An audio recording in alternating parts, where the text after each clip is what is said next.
morning, my dear children. Welcome to the online science class. So, my dear children, how are you all? I hope you're fine and you're safe, right? So, you are going to have your term 2 exam, right?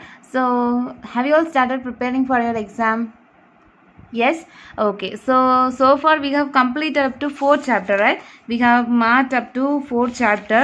So today we are going to learn the 3rd chapter. Okay. So take your textbook and take a pencil along with you. Okay. So what is the topic of the 3rd chapter? Force and work, right? The topic of the chapter is force and work. Okay. So the next page.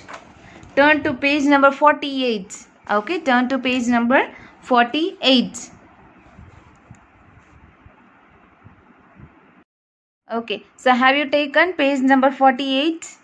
Yes. Okay, first line. Force is the push or pull on an object. Okay, force is a push or pull on an object.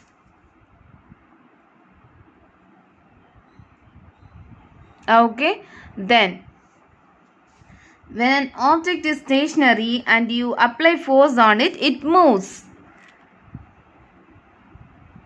Okay, if you apply a force on a stationary object means object which is stable, which cannot move on their own. For example, a table, a chair. Okay, so if you want to move, if you give a force on it, if you apply a force on it, it will move.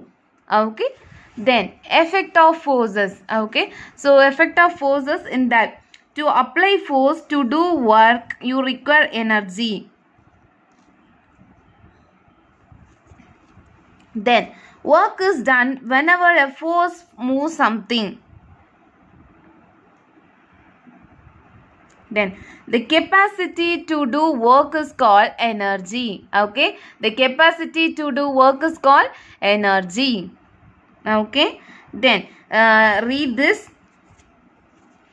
Then mechanical force. Okay, so machine such as bulldozer, tractor, pair of scissors, which works on the basis of mechanical energy.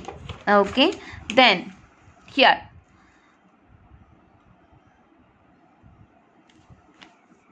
machine needs energy to exert mechanical force. Okay, then a tractor or a bulldozer uses energy that comes from burning a fuel or from batteries.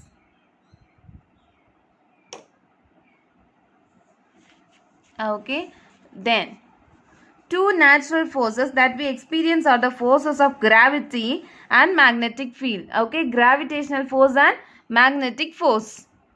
Okay, earth exert a force called gravity. Okay, the next one, friction is the action of one object or surface moving against the other. The force exerted in this process can stop a moving object.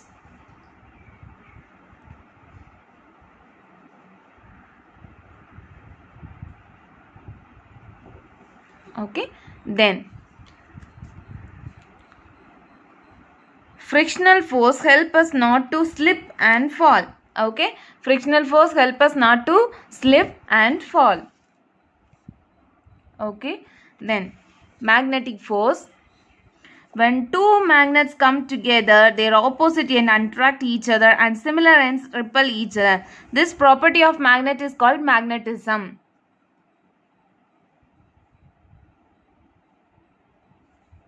Then, the force exerted by the magnets to attract and repel is called magnetic force.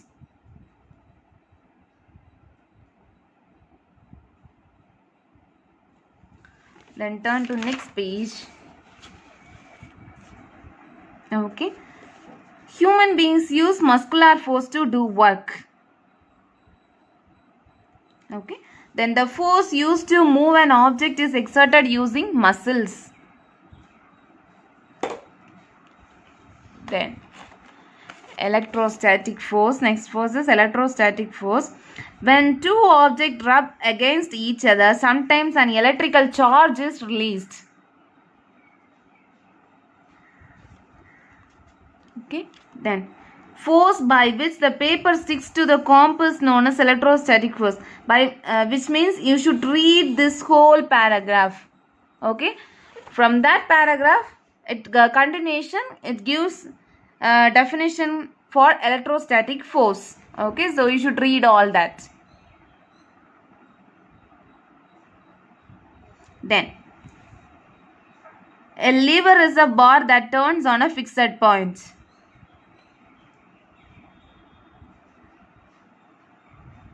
Then the force exerted to move the load at the other end is called effort.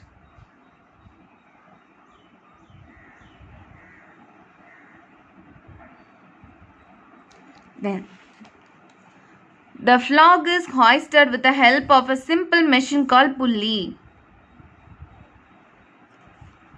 Then below, the wheel and axle together form a simple machine. Okay, then next page here. Okay, an inclined plane makes moving and lifting things easier. Okay, an inclined plane is a flat surface that is placed at an angle against another horizontal surface to help load items. Ramp is an example of inclined plane. And a screw has an inclined plane surrounded by a cylinder which has a groove or thread cut into surface. The bottle cap works like a screw. Okay, then next page, a wedge has two inclined planes attached back to back.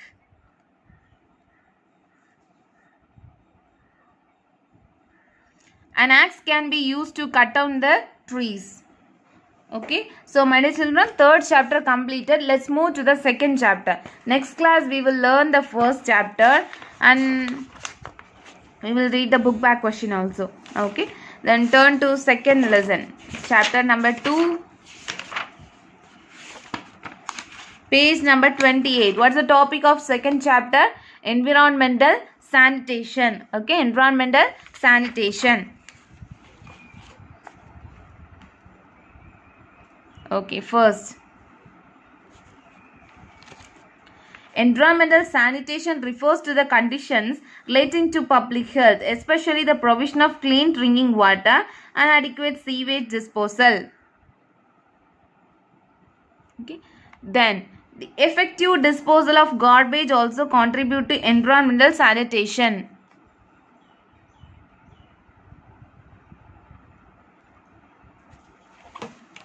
Then the waste materials that decompose easily are called biodegradable materials. Fungi and bacteria are microorganisms that help in decomposing or breaking down biodegradable waste material.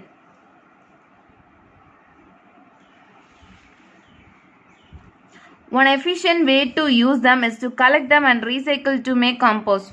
One of the efficient to use them is which is biodegradable material. One of the efficient way to use biodegradable material is to collect them and recycle to make compost. I may ask. Okay. Then waste material that cannot be broken down into simple substance by microorganisms are called non-biodegradable materials.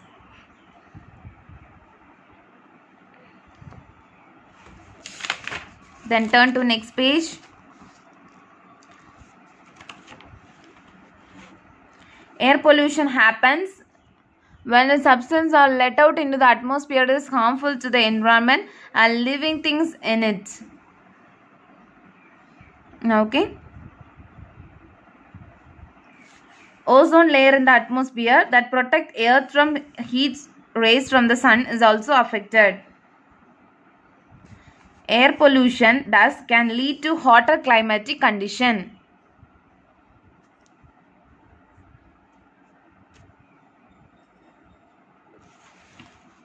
Then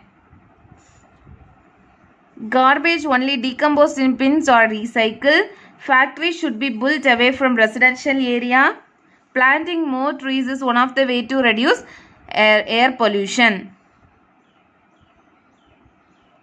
Zero emission vehicles can be used since they do not let out harmful gases.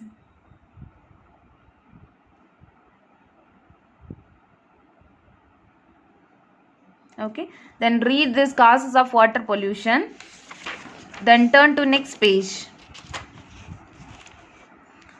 Dirty water is also a breeding ground for mosquitoes, which spread harmful diseases such as malaria. Okay. Then the large amount of garbage dumped into empty lands lead to landfills. Then read the causes of land pollutions. When anything produces sound above the normal level, it is considered to be noise pollution. Like the above, read the causes also. Preventive measure, then waste management.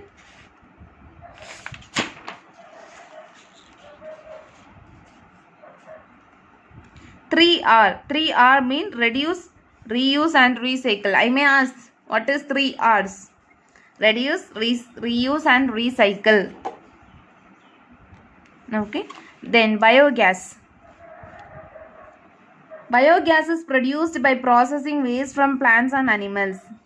Plants, wood, straw, manure, household waste are all together called as biomass. Biogas is also called gobar gas in India. This is a cost-efficient method of producing gas. The machine that produces the biogas is called biogas digester. Okay, so this is enough today, my dear children. We will learn the first chapter in the next class. Start learning, start preparing for your exam. We will meet in the next class. Take care. Bye bye. Thank you.